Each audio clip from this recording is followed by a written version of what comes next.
Hi friends, இப்போ நம்ம சேனலில் ஒரு முட்டையை வச்சு அழகான ஒரு சைடிஷ் தாங்க பண்ணியிருக்கு. செம்ம டேஸ்ட்டாக இருக்கும், சூப்பராக இருக்கும். உங்களுக்கு இந்த ஒரு முட்டை இருந்தால் போதுங்க, இந்த மாதிரி ஒரு சைடிஷ் சாதத்தை வச்சு சாப்பிட ரொம்ப டேஸ்ட்டாக இருக்கும்.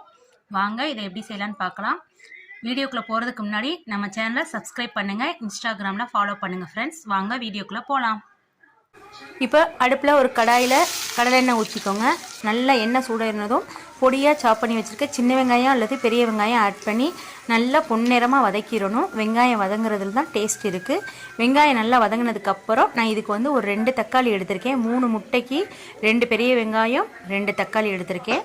இது நல்லா தக்காளி பேஸ்ட்டாக அரைச்சி உள்ளே சேர்த்துக்கோங்க. இது நல்லா வதங்கி எண்ணெய் பிரிஞ்சு மேலே வர வரை நல்லா வதக்கிடுங்க. வதக்கினதுக்கப்புறம் இதுக்கு ஒரே ஒரு தூள் தான், மிளகாத்தூள் மட்டும் ஆட் பண்ணால் போதும்.